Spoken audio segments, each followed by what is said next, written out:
Hello, I'm Sita and you are watching Learn with Sita।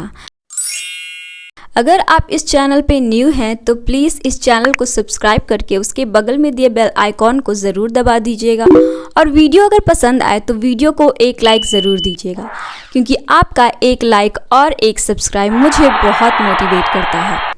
आज की video बहुत ही important video होने वाली है। इस वीडियो में मैं आपको प्रोनाउन के बारे में पूरी जानकारी देने वाली हूँ। प्रोनाउन क्या होता है, प्रोनाउन हमें क्यों पढ़ना चाहिए, प्रोनाउन के कितने टाइप्स होते हैं और सारे टाइप्स को एग्जाम्पल के साथ मैं आपको समझाऊंगी। प्रोनाउन पार्ट्स ऑफ स्पीच का बहुत ही इम्पॉर्टेंट पार्ट होता है और थोड़ा कॉम्प्लेक्स भी होता है, इसलिए मैं आपसे रिक्वेस्ट करूँगी कि इस वीडियो को बिना स्किप किए लास्ट तक ज़रूर देखना। और मैं आपसे प्रॉमिस करती हूँ कि अगर आपने इस वीडियो को लास्ट तक बिना स्किप किए देखा ना, तो इस वीडियो के बाद आपको और कोई वीडियो देखने की ज़रूरत नहीं पड़ेगी। आपके सारे डाउट्स, आपके सारे कन्फ्यूज़न इस वीडियो को देखने के बाद क्लियर हो जाएंगे। अगर आपको पार्ट्स ऑफ स्पीच के बारे में डिटेल से पढ़ना है तो उसके लिए मैंने एक वीडियो बनाया है, लिंक डिस्क्रिप्शन में है, जाकर चेकआउट ज़रूर करें। तो सबसे पहले प्रोनाउन का डेफिनेशन देखते हैं। What is pronoun? A word that is used in place of noun is called pronoun. Pronoun वैसा शब्द है, वैसा वर्ड है जो नाउन की जगह पे आता है, उसे प्रोनाउन कहते हैं। अगर अभी भी आपको समझ में नहीं आया कि प्रोनाउन किसे कहते हैं, तो प्रोनाउन वर्ड को आप ध्यान से देखिए, ये खुद आपको बताएगा कि प्रोनाउन क्या है। Pro plus noun. प्रो का मतलब के जगह पे, नाउन के जगह पे जो वर्ड यूज़ किए जाते हैं वो प्रोनाउन कहलाते हैं। जैसे कि सीता, मेरा नाम सीता है, सीता के जगह पे आप जो भी वर्ड यूज़ करके मुझे पुकारोगे या मेरे बारे में किसी को बताओगे, वो वर्ड क्या होंगे? प्रोनाउन कहलाएंगे। अब आपको प्रोनाउन का डेफिनेशन क्लियर हो गया होगा, तो अब आप मुझे ये बताइए कि प्रोनाउन पढ़ना हमारे लिए ज़रूरी क्यों है। क्या होगा अगर ग्रामर से हम प्रोनाउन को ही हटा दें? तो मान लीजिए गीता आपकी एक क्लासमेट है जिसके बारे में आपको कुछ लाइंस बोलना है, तो बिना प्रोनाउन के यूज़ किए आप कुछ इस तरह से गीता के बारे में बोलोगे। Geeta is a girl, Geeta is 20 years old, Geeta likes to make friends and Sita is Geeta's best friend. यहाँ आपको क्या दिख रहा है? गीता जो कि एक नाउन है। अच्छा, नाउन के बारे में मैंने एक कंप्लीट वीडियो बना रखी है, लिंक डिस्क्रिप्शन में है, उसे जाकर ज़रूर देखिएगा।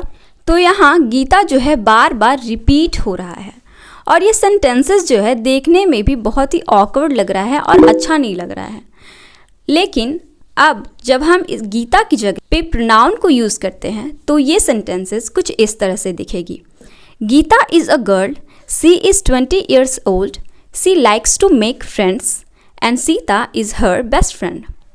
अब ये सेंटेंसेस देखने में अच्छा लग रहा है और बार बार गीता जो नाम है वो रिपीट नहीं हो रहा। तो इसका मतलब आपने क्या समझा कि नाउन बार बार रिपीट ना हो, इसके लिए हम प्रोनाउन का यूज़ करते हैं ताकि हमारे सेंटेंसेस जो है ज़्यादा प्रेजेंटेबल लगे, ज़्यादा खूबसूरत दिखे। तो चलिए अब पढ़ते हैं टाइप्स ऑफ प्रोनाउन। प्रोनाउन के कितने प्रकार हो? There are 8 types of pronoun. Personal pronoun, possessive pronoun, reflexive pronoun, demonstrative pronoun, interrogative pronoun, relative pronoun, indefinite pronoun and reciprocal pronoun। तो सबसे पहले हम लोग पर्सनल प्रोनाउन के बारे में पढ़ते हैं। Personal pronoun. What is personal pronoun? A word that replaces the name of person। Person के नाम को रिप्लेस करने वाले वर्ड को पर्सनल प्रोनाउन कहते हैं। पर्सन, जब हम किसी पर्सन के बारे में बात करते हैं तो वहाँ पे ज़्यादा से ज़्यादा सिर्फ 3 तरह के पर्सन के बारे में ही बात हो सकती है। पहला वो जो बात कर रहा है, दूसरा जो उसकी बात सुन रहा है और तीसरा जिसके बारे में वो दोनों बात कर रहे हैं।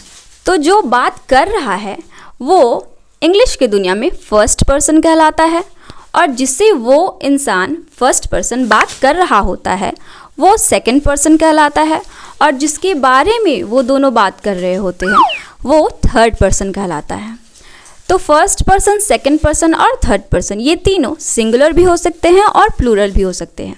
चलिए इस चार्ट से और अच्छे से समझते हैं।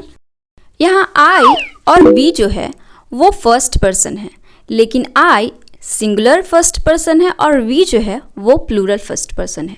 यू और यू 2 बार इसलिए दिया हुआ है क्योंकि जब हम हिंदी में तुम या तुम लोग बोलते हैं तो दोनों के लिए हम यू ही यूज़ करते हैं। तो एक यू मतलब तुम सिंगुलर है और एक यू मतलब तुम लोग प्लूरल है। Third person he she it singular होता है और दे प्लूरल होता है।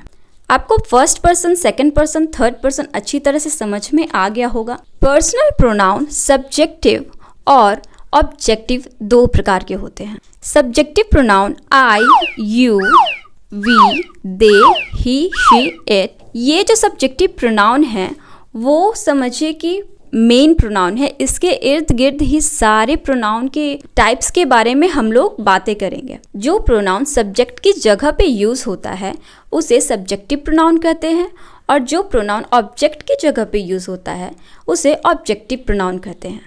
Objective pronoun me, you, us, them, him, her, it है। यहाँ पे एक बात और ध्यान दीजिएगा, किसी भी सेंटेंस में अगर आई का ऑब्जेक्टिव यूज़ करना हो तो वो मी ही होगा, ना कि यू, अस या इसमें से कोई भी लगा देंगे। यू का ऑब्जेक्टिव यू ही होगा, वी का ऑब्जेक्टिव अस होगा, दे का ऑब्जेक्टिव देम होगा, ही का ऑब्जेक्टिव हिम होगा, शी का ऑब्जेक्टिव हर होगा और इट का ऑब्जेक्टिव इट ही होगा। किसी और के सब्जेक्टिव का किसी और का ऑब्जेक्टिव हम यूज़ नहीं कर सकते हैं। चलिए एग्जाम्पल से और अच्छे से मैं आपको समझाती हूँ। मैं किताब पढ़ती हूँ, आई रीड बुक्स। तुम गाना गाते हो, यू सिंग अ सॉन्ग। यहाँ पे आई और यू जो है सब्जेक्टिव प्रोनाउन है क्योंकि ये सब्जेक्ट की जगह पे आ रहा है, सब्जेक्ट जिसके बारे में बात किया जा रहा है। नेक्स्ट सेंटेंस है तुम उसे पसंद करते हो, यू लाइक हर। वह मुझे बुलाती है, शी कॉल मी। तो यहाँ पे हर और मी जो है ऑब्जेक्टिव प्रोनाउन है। अब आपको पर्सनल प्रोनाउन बिल्कुल क्लियर हो गया होगा। तो अब मैं पर्सनल प्रोनाउन के सब्जेक्टिव प्रोनाउन की हेल्प से ही आपको नेक्स्ट प्रोनाउन जो कि पोजेसिव प्रोनाउन है उसके बारे में बताऊंगी। पोजेसन का मतलब होता है किसी पे अधिकार जताना। जब हम किसी पे अधिकार जताने के लिए किसी प्रोनाउन का यूज़ करते हैं तो वो पोजेसिव प्रोनाउन कहलाता है। जैसे कि आई का पोजेसिव माई और माइन होगा। यहाँ पे 2 पोजेसिव क्यों लिखा हुआ है? क्योंकि एक जो है पोजेसिव एडजेक्टिव है और दूसरा जो है पोजेसिव प्रोनाउन है। मैं पोजेसिव एडजेक्टिव के बारे में आपको प्रोनाउन में क्यों बता रही हूँ, ताकि आपको चीज़ें अच्छी से क्लियर से समझ में आए।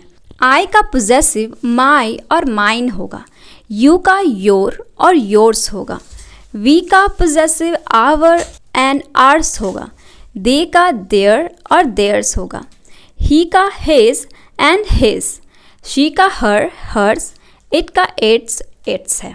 चलिए मैं पोजेसिव एडजेक्टिव और पोजेसिव प्रोनाउन में डिफरेंस आप एग्जाम्पल की हेल्प से बताती हूँ। यह मेरी किताब है, दिस इज़ माई बुक। लेकिन इस सेंटेंस को आप इस तरह से भी तो बोलते हो, यह किताब मेरी है, दिस बुक इज़ माइन। तो पहले सेंटेंस में माई जो कि एडजेक्टिव लगा और दूसरे सेंटेंस में माइन जो कि पोजेसिव प्रोनाउन लगा।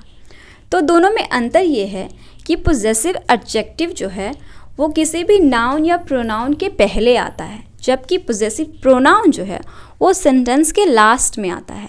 दोनों ही सेंटेंसेस में पोजेसन दिखाया जा रहा है कि किताब क्या है, मेरी है। नेक्स्ट सेंटेंस देखिए, यह तुम्हारी कलम है, दिस इज़ योर पेन। यहाँ योर क्या है, पोजेसिव एडजेक्टिव है जिसके बाद एक नाउन आया है जो कि पेन एक नाउन है। नेक्स्ट सेंटेंस है, यह तुम्हारी कलम है, दिस पेन इज़ योर्स। यहाँ पे योर्स जो है पोजेसिव प्रोनाउन है जो कि सेंटेंस के लास्ट में आया है। आई होप आपको पोजेसिव एडजेक्टिव और पोजेसिव प्रोनाउन में डिफरेंस अच्छे से क्लियर हो गया होगा। नेक्स्ट हम लोग पढ़ते हैं रिफ्लेक्सिव प्रोनाउन के बारे में। इसे समझना बहुत ही ईजी है। इसके नाम को देखिए, रिफ्लेक्सिव। रिफ्लेक्सिव का मतलब होता है जब कोई चीज़ आपके ऊपर ही दोबारा मुड़कर आती है। जब आपको आपके खुद के बारे में ही कुछ बताना होता है तो आप रिफ्लेक्सिव प्रोनाउन का यूज़ करते हो। चलिए देखते हैं कौन कौन से रिफ्लेक्सिव प्रोनाउन हैं। आई का रिफ्लेक्सिव प्रोनाउन माई सेल्फ होता है।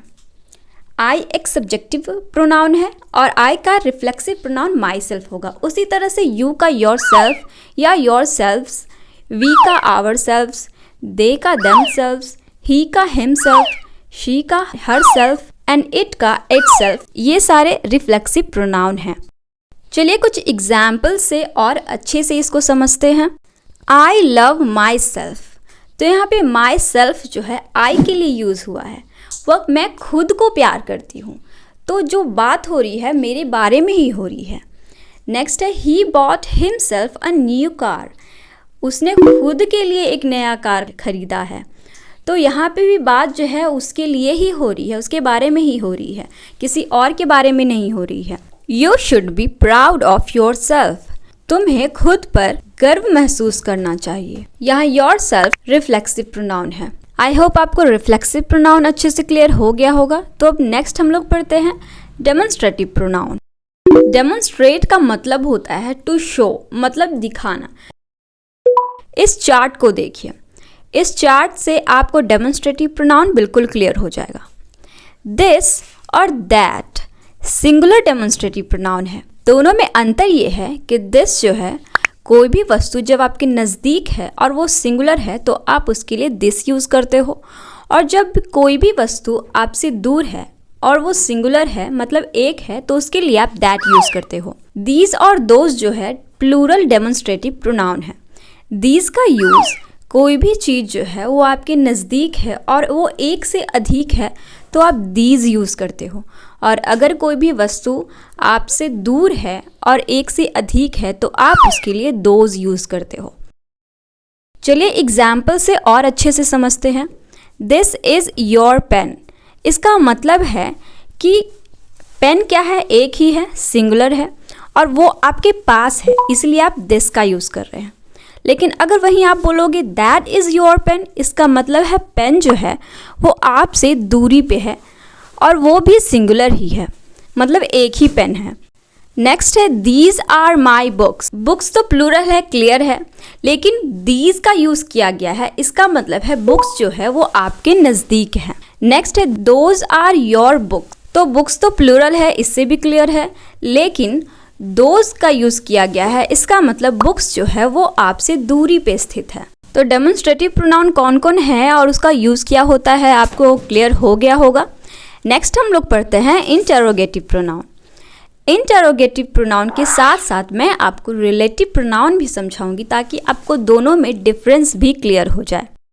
इंटरोगेटिव का मतलब होता है सवाल करना, वहीं रिलेटिव प्रोनाउन का मतलब होता है जोड़ना। मतलब रिलेटिव प्रोनाउन का जो यूज़ होता है दो सेंटेंसेस को जोड़ने के लिए यूज़ किया जाता है। इंटरोगेटिव प्रोनाउन में एक और इम्पॉर्टेंट बात यह है कि जो भी सवाल हम करते हैं वो सवाल का जो जवाब आता है ना वो एक नाउन के रूप में ही आएगा। ये अच्छे से क्लियर जब मैं आपको एग्जाम्पल बताऊंगी तो क्लियर हो जाएगा। चलिए अब देखते हैं कौन इंटरोगेटिव प्रोनाउन है और कौन रिलेटिव प्रोनाउन है। हु, हुम, हुज, व्हाट और विच जो है वो इंटरोगेटिव प्रोनाउन है, वही हु, हुम, हुज, दैट और विच जो है रिलेटिव प्रोनाउन है। दोनों में अंतर क्या है? इंटरोगेटिव प्रोनाउन में हु का मतलब कौन है, रिलेटिव प्रोनाउन में हु का मतलब जिसने या जो होता है। हुम का मतलब इंटरोगेटिव प्रोनाउन में किसे होता है और वही रिलेटिव प्रोनाउन में हुम का मतलब जिसे होता है। हुज का मतलब किसका होता है और रिलेटिव प्रोनाउन में हुज का मतलब जिसका होता है। इंटरोगेटिव प्रोनाउन में व्हाट का मतलब क्या होगा, रिलेटिव प्रोनाउन में दैट का मतलब जो होगा। इंटरोगेटिव प्रोनाउन में विच का मतलब कौन सा होगा, लेकिन वही रिलेटिव प्रोनाउन में विच का मतलब जो होगा। चलिए दोनों में डिफरेंस, दोनों को एग्जाम्पल दे करके और अच्छे से समझाती हूँ मैं। Who is your best friend, यहाँ हु का मतलब क्या है, कौन, ये सवाल किया जा रहा है कि कौन तुम्हारा दोस्त है। लेकिन वही the man who is talking to me is a doctor, इसमें हु का मतलब है वह व्यक्ति जो, हु का मतलब यहाँ पे जो है। दो सेंटेंसेस को जोड़ने के लिए हु का यूज़ किया गया है। वह व्यक्ति जो मुझसे बात कर रहा है वो डॉक्टर है। विच इज़ योर हाउस, यहाँ पे विच का मतलब कौन सा, क्वेश्चन किया जा रहा है। लेकिन वही the book which you have is mine, वह बुक जो तुम्हारे पास है वो मेरा है। Whose is this bag? यह बैग किसका है? यहाँ पे भी क्वेश्चन किया जा रहा है। लेकिन this is my friend whose father is a soldier, इसमें whose का मतलब जिसका। यह मेरा दोस्त है जिसके फादर एक सिपाही हैं। आई होप आपको दोनों के एग्जाम्पल से दोनों में डिफरेंस और दोनों का डेफिनेशन भी क्लियर हो गया होगा। तो नेक्स्ट हम लोग पढ़ते हैं इनडेफिनिट प्रोनाउन के बारे में।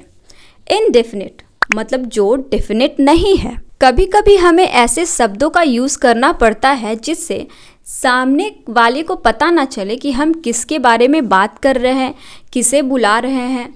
तो उसके लिए हम जो प्रोनाउन का यूज़ करते हैं वो इनडेफिनिट प्रोनाउन कहलाता है। चलिए देखते हैं कौन कौन से इनडेफिनिट प्रोनाउन है। ऑल, ऑल का मतलब सब। क्या यहाँ पे पता चल रहा है आपको कि किसके बारे में बात की जा रही है? नहीं, तो ये इनडेफिनिट प्रोनाउन है। उसी तरह से एनी, कोई भी, each, every, few, many, anybody, everybody, anything, everything, some, somebody, nobody, nothing, ये सारे इनडेफिनिट प्रोनाउन हैं। इससे हमें पता नहीं चल रहा है कि हम किसके बारे में बात कर रहे हैं। चलिए एग्जाम्पल से और अच्छे से समझते हैं। Everyone loves you, everyone loves you, क्या आपको पता चल रहा है कि किसके बारे में बात हो रही है? ऑल आर इक्वल, सभी बराबर हैं। तो यहाँ पे भी क्लियर पता नहीं चल रहा है कि किसके बारे में बात हो रही है। इनडेफिनिट है। नोबडी इज़ परफेक्ट, कोई भी परफेक्ट नहीं है। तो नोबडी क्या है? इनडेफिनिट प्रोनाउन है। आई होप आपको इनडेफिनिट प्रोनाउन बिल्कुल अच्छे से क्लियर हो गया होगा। तो नेक्स्ट हम लोग पढ़ते हैं रेसिप्रोकल प्रोनाउन। रेसिप्रोकल प्रोनाउन दो प्रकार के होते हैं। पहला ईच अदर और दूसरा वन अनदर। ईच अदर का जो यूज़ है केवल दो के लिए किया जाता है। मतलब अगर कोई दो व्यक्ति है तो उसके लिए ही ईच अदर का यूज़ होगा। वही वन अनदर का यूज़ केवल दो से अधिक के लिए यूज़ किया जाता है। मतलब कोई भी दो से, कहीं पे भी दो से अधिक लोग हैं तो ही वन अनदर का यूज़ होगा। अगर दो से कम है तो वन अनदर का यूज़ वहाँ पे नहीं होगा। चलिए एग्जाम्पल से और अच्छे से समझते हैं। Milly and Lily love each other. यहाँ पे मिली और लिली कितने लोग हैं? केवल दो लोग हैं, इसलिए ईच अदर का यूज़ किया गया है। यहाँ पे एक और बात ध्यान देने वाली है कि मिली और लिली एक दूसरे से प्यार करते हैं। ऐसा नहीं है कि मिली केवल लिली से प्यार करती है या केवल लिली मिली से प्यार करती है। जो भी हो रहा है वो दोनों में परस्पर हो रहा है। अगर मिली लिली से प्यार करती है तो लिली भी मिली से प्यार करती है। नेक्स्ट सेंटेंस है the entire class congratulated one another after the exam. तो इंटायर क्लास में दो से अधिक लोग ही होंगे, इसलिए यहाँ पे वन अनदर का यूज़ किया गया है।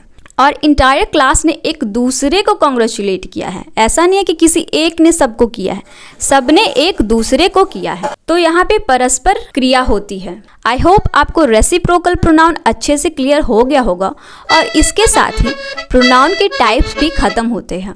नेक्स्ट आपको किस पे वीडियो चाहिए कमेंट करके ज़रूर बताइएगा। Thank you so much.